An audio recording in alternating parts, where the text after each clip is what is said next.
right word faith as sedition. China's national security law targets religious freedom. In 2016, Chinese President Xi Jinping delivered a notable speech advocating for the Sinicization of religions in China, essentially demanding that religious leaders and institutions strictly conform to state or party ideology, namely, socialism. Since then, the Chinese Communist Party (CCP) has implemented a wide array of legislative, bureaucratic, ideological, and technological measures to ensure that all forms of religious expression fall under its political control. Those failing to comply have faced persecution and prosecution. Recently, the CCP introduced regulations, effective from May 1, which bar foreign missionaries from preaching or establishing religious organizations without explicit party approval. This development is part of a broader trend in Chinese governance, wherein any foreign involvement in religious matters or domestic religious activities not aligned with party ideology is framed as a national security threat, thereby leveraging nationalism to justify religious repression. According to an official white paper published in 2019, China had approximately 200 million religious adherents. The majority were Tibetan Buddhists, with 20 million Muslims, 38 million Protestant Christians, and 6 million Catholic Christians. The CCP's repressive policies towards Tibetan Buddhists and Uyghur Muslims in Xinjiang are extensively documented, with some United Nations member states describing the latter as crimes against humanity. The People's Republic of China's pervasive surveillance, the imposition of forced labor camps and ideological indoctrination centers disguised as vocational training schools, widespread imprisonment and torture, demographic manipulation, destruction of religious sites, and systematic cultural erasure have all attracted significant international criticism.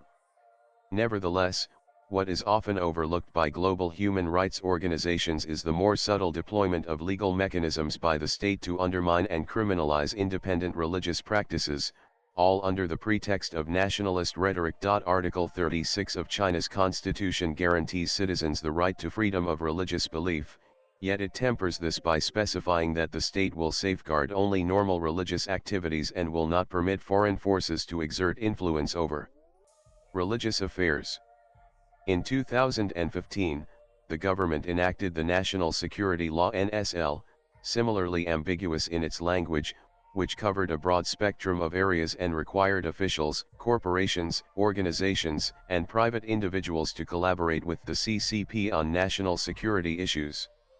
The suite of legislation under this framework redefined national security to encompass not just military concerns but also economic, social, and cultural dimensions. The law's sweeping suspicion of foreign connections, especially regarding religious and cultural activities, legitimizes state-led repression of religious groups considered untrustworthy by the party.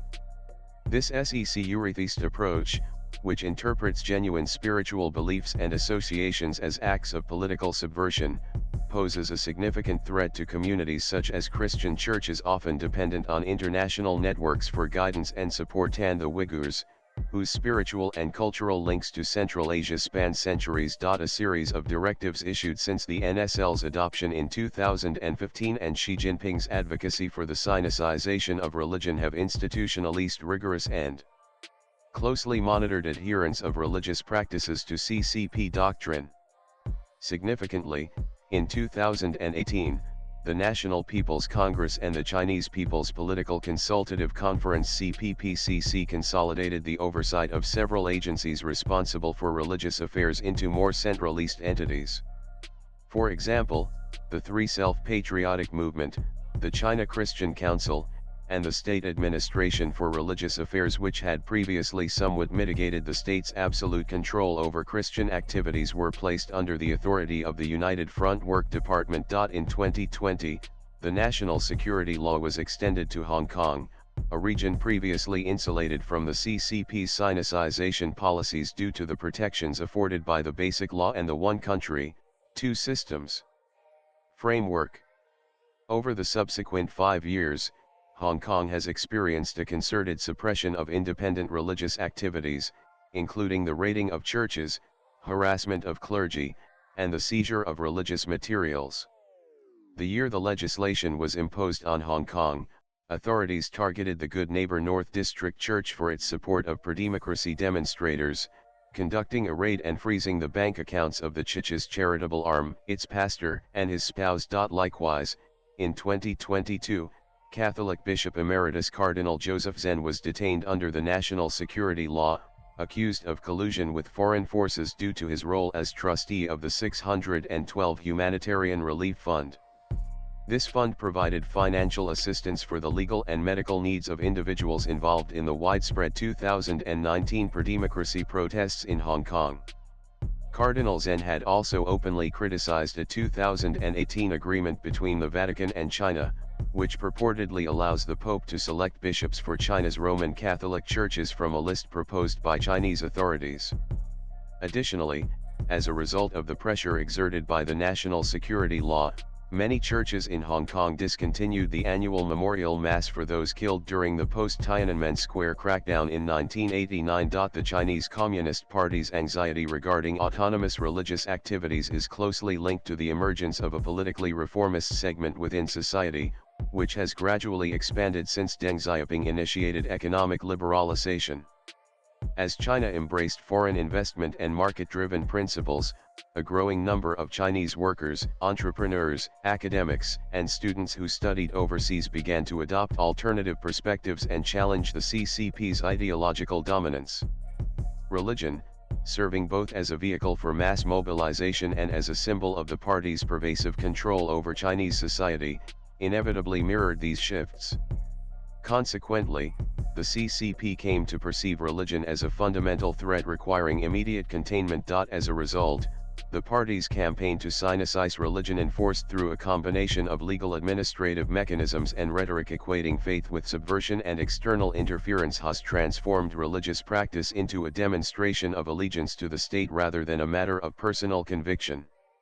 Under the pretext of national security, any activity the CCP deems to challenge its unassailable authority is deliberately misrepresented and harshly repressed. In doing so, the state not only criminalizes individual expression and dissent but also systematically undermines the rich histories, cultures, and spiritual traditions that religious communities nurture. Swipe left for next video. As China intensifies its suppression of both the spiritual and moral autonomy of its citizens, the international community cannot afford to remain indifferent or silent. Global action is imperative before these vulnerable communities are eradicated by the Chinese authorities. The writer is an author and a columnist. His X handle is arunanandlive. Views expressed in the above piece are personal and solely those of the author. They do not necessarily reflect News 18's views. Latest blogs.